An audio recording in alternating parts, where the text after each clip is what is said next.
So Chris and I are going to tag team this. Just a little background on us. We're a law firm, and we're in Dallas, Texas. I'm originally a New Yorker, but I've moved a lot of different places and now live in Dallas. Before we started this law firm, I was a federal prosecutor in the Southern District of Texas and in the Northern District of Texas. So I did a lot of investigations into various types of white-collar issues with the emphasis on healthcare. But also before that, I did a lot of work on general criminal enforcement, from like gang violence to drug trafficking to weapons cases and kidnapping and things like that. So that kind of was my stepping off point into this world, and then started to really focus on white-collar issues. Chris is a member of our firm, and Chris works on the regulatory and compliance side and setting up certain types of entities, protecting them from a compliance and regulatory perspective. That's right. And so what I do is a lot of analysis on structures, particularly structures and arrangements where the goal is to unify or integrate to some extent physician revenue along with ancillary service revenue. In many instances, those arrangements are somewhat complex. In other instances, like the one that we will start with, they are very basic. But what we are generally looking at is situations where ancillary provider or service provider revenue, so pharmacy, lab, IONM, et cetera, is ultimately some component of physician payment. And so what we'll start with is one basic model that the government has shown a whole lot of interest in recently. It's where you have, say, a lab, a pharmacy that has a management contract with an entity that is owned, at least in part, by physicians. It pays out ownership distributions based on that, and ultimately secures patient referrals. So I think it's interesting to look at the several different types of MSO models, right? There's a lot of discussion about just basic management contracts and roll-up of practices. And then there's what Chris is talking about, which is a little bit different than that, which is basically a security, and you're buying some type of share or having some type of ownership as a physician. Now, both of them have regulatory and compliance concerns. The ones that are physician-owned are more direct to be analyzed by law enforcement, because there are a lot of applicable statutes that go into those types of practices. But inevitably, when you're talking about any type of MSO and you're talking about physician referrals, referral patterns and relationships between entities is key. And so the issues of legality and compliance are always front and center. That's right. And so from a federal perspective, you're looking at the Stark Law, you're looking at the Antikickback Statute, and by extension, the False Claims Act. More recently, the government has focused a little bit more on some of the limitations of those statutes, as we'll discuss a little bit later. And so they have done two things to close some of those gaps. The first is enacting new laws like the EKRA, which is designed to, at least in certain industries like lab, like sober living home, recovery, close one of the loopholes, which is exclusion of federal business in order to insulate from prosecution. And then they're also using analogous state laws. Right. So I think that's a good point, which we'll go into a little bit later. But I think when you look at these laws, it's not an exhaustive list, but it's always kind of looked at as like a greatest hits, right?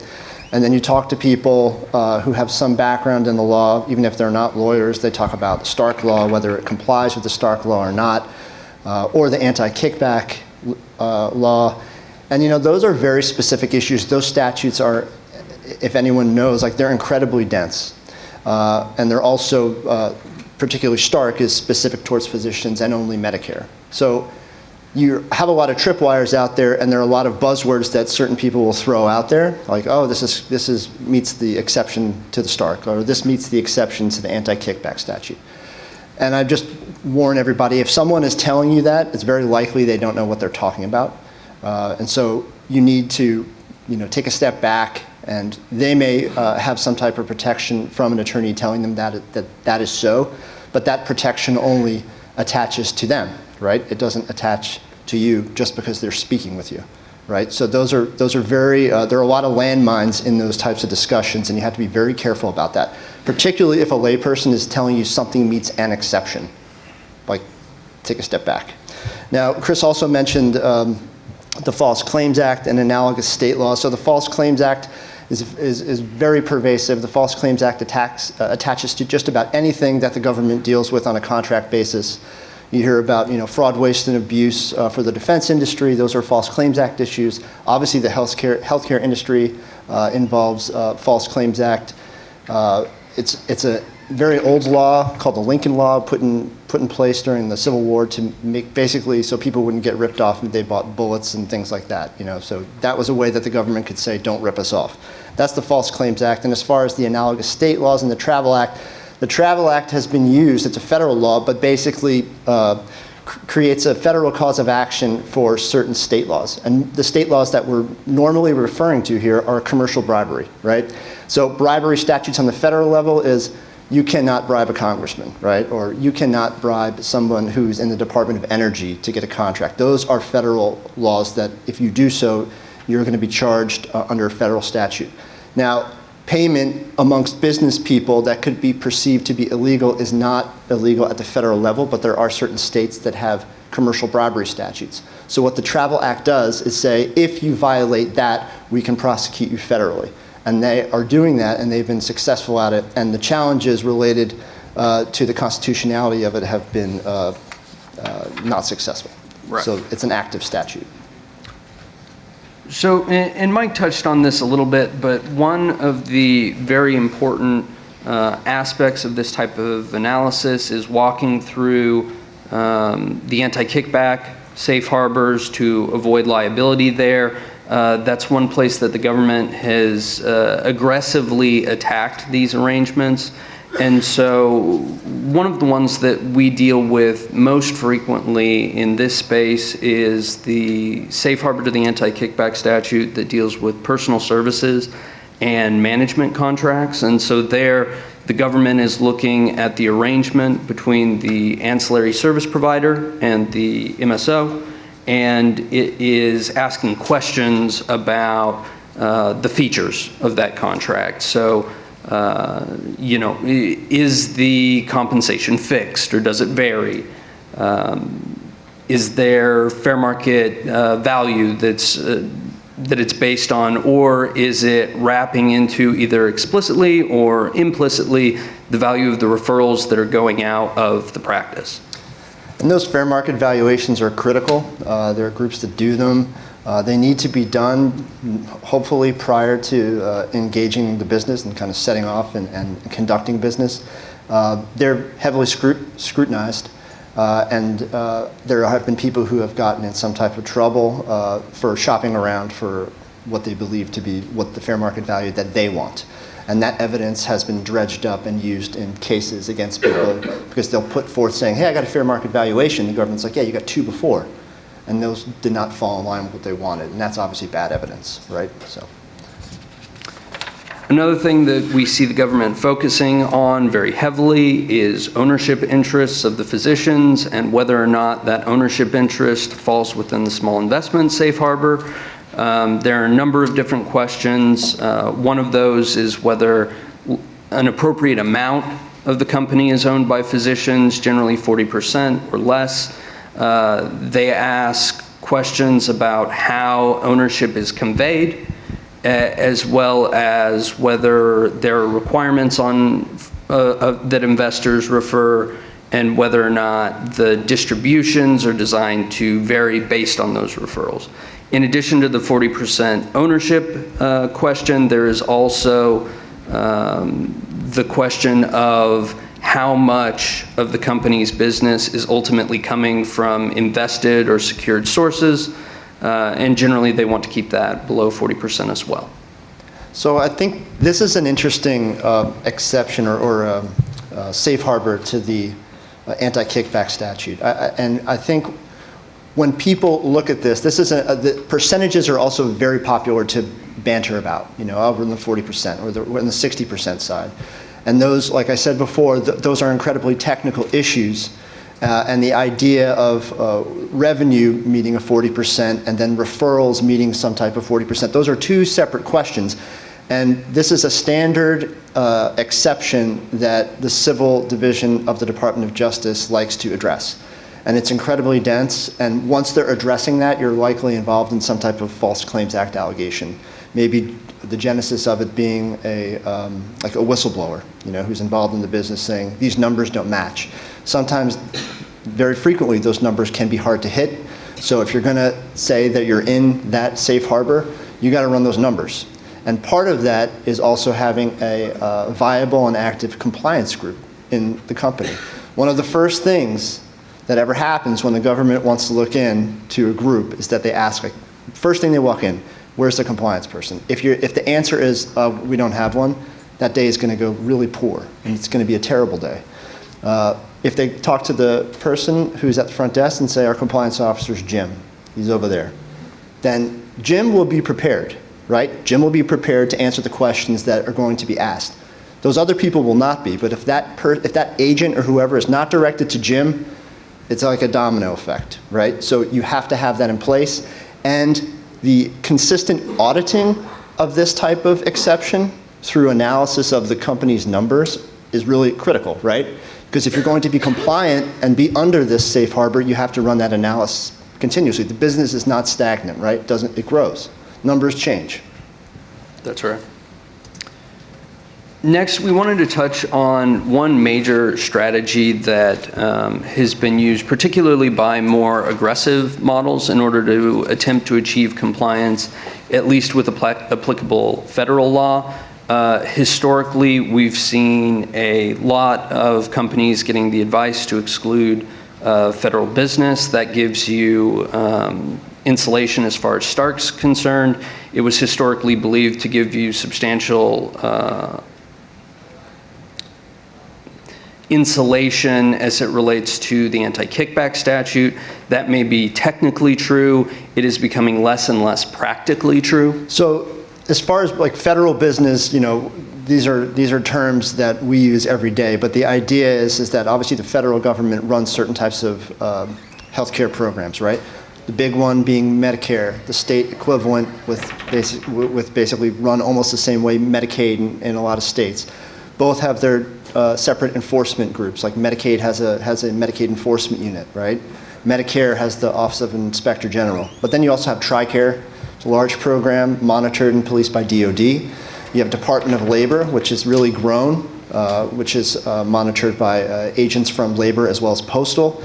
And then you also have a lot of different federal benefit programs that will fall under the gamut of the statute. And I just wanted to kind of dovetail also, the interest that the federal government has also extended to state programs, right? State programs for the state of New Jersey, it's a good example, right? Teachers unions, certain types of unions, groups that are conglomerates throughout the state. California has a lot of these. And once those are addressed as being a viable program to be like a decent payer, the numbers will spike, and the state and the federal government will look at it and say, why are we spending money that we didn't spend before? And then you're involved in trying to explain what business that you're conducting and why you should be, why you are not someone who should be investigated.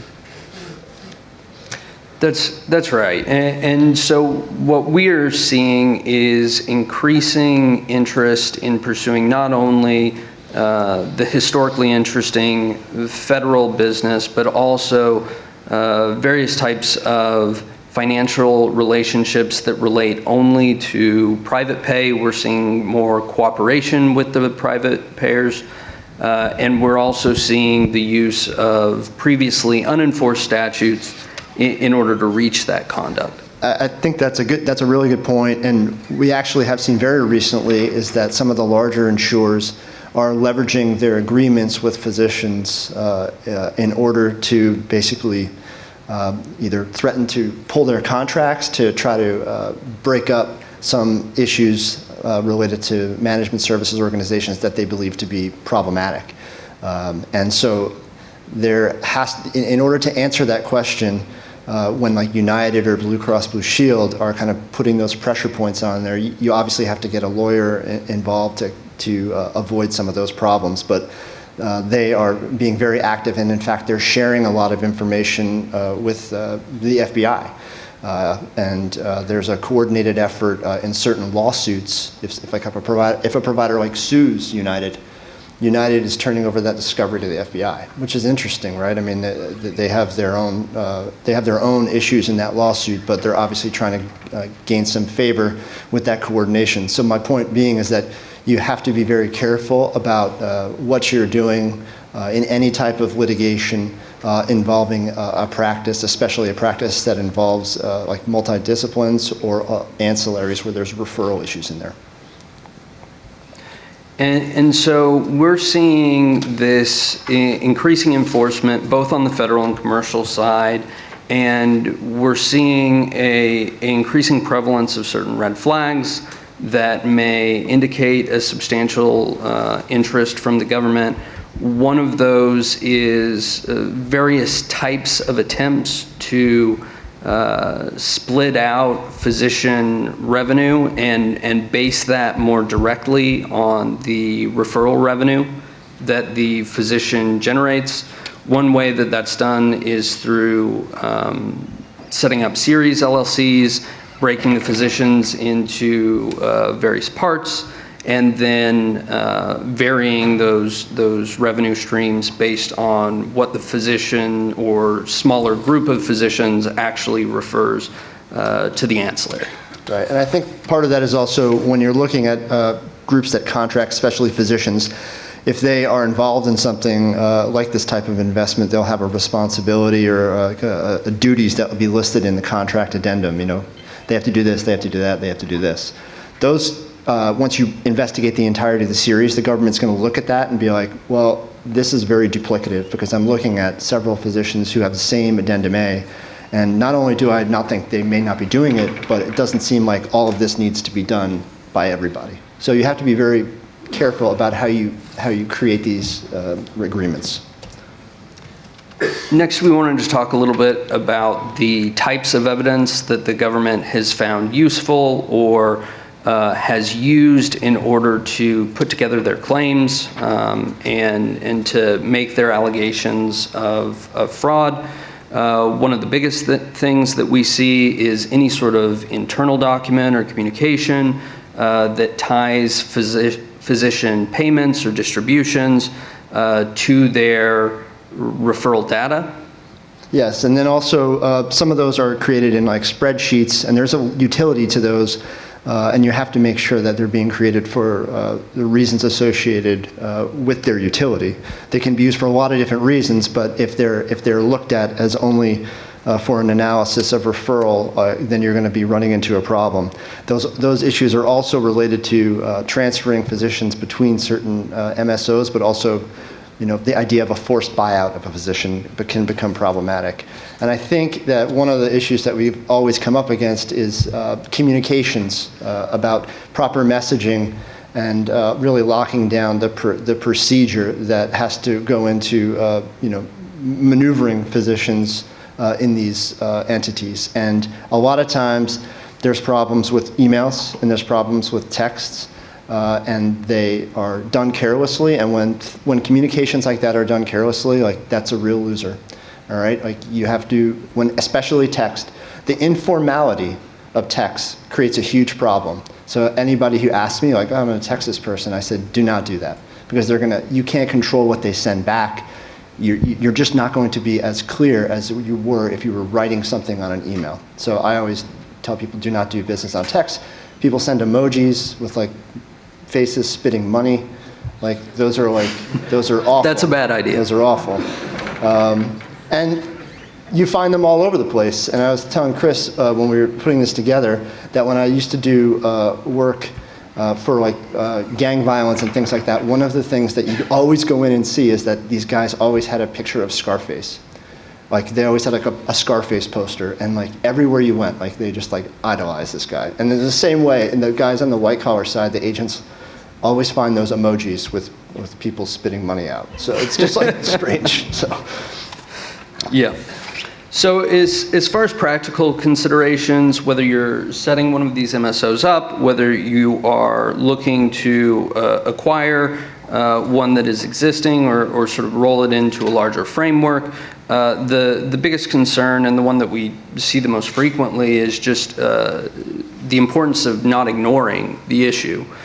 Too many times we see a focus on the financial side, not necessarily a focus on the legal side, either of the existing structure or the previously existing relationships, and that can really come back to bite you. And I think going back, one of the most important things in this list is be careful of your communications. I mean, I think that's definitely very, very high up there. But the idea of a legal opinion is very important as well, because when you meet somebody and they say, oh, I got a legal opinion, well, that's good for them, right? But that doesn't mean anything to someone who is on the receiving end of that.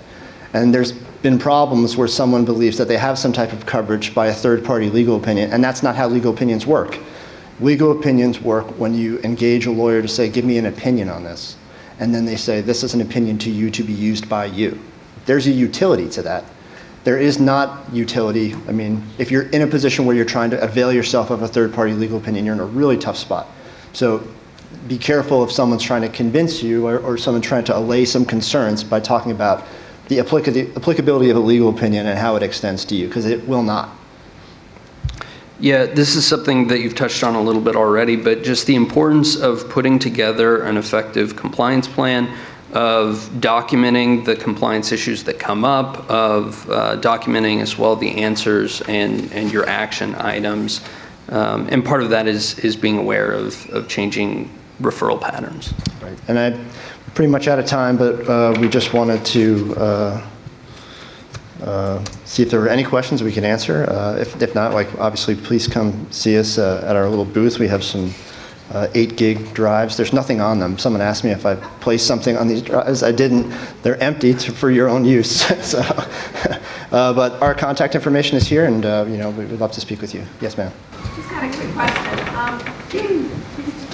Do you have, maybe someone in the room has any visibility into potential shifts in these approaches when we've gotten really good at understanding and segmenting our customer, patient. We're getting much better at understanding and segmenting our providers, cost, quality, experience, scoring, and the ability to drive referrals to that most appropriate venue, regardless of what that means potentially for sort of all these things that wrap around it, and what that means for a future. I realize it's a fairly utopia kind of comment, but where the data is there, and when you start to bring it together, you get visibility on your ability to execute to that and refer to the patient to that best option. Okay, so I think that the way that I would answer this question is that when you're dealing with government investigations, because that's really kind of what I'm trying to, you're talking about a very slow-moving animal, and you're also talking about an animal that doesn't learn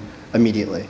So it's a copycat situation, and I know that the government and agencies that have come in contact with the concept of MSOs, they've come in contact with some negative ones, and so their lack of understanding of their utility and how they perform, like that's coming around. Like we have tons of disagreements about what does and what does not occur in these groups. Obviously, they have their own opinions about them, but you have to talk your way out of things sometimes because of their initial understanding of these organizations have been bad. Yeah, but there's absolutely a disjoint or a tension between the government's professed goals of more integration, more value-based care, and their inherent and nearly complete distrust of financial relationships between the physicians, the MSOs, and the receivers of those referrals. Absolutely. Well, thank you very much.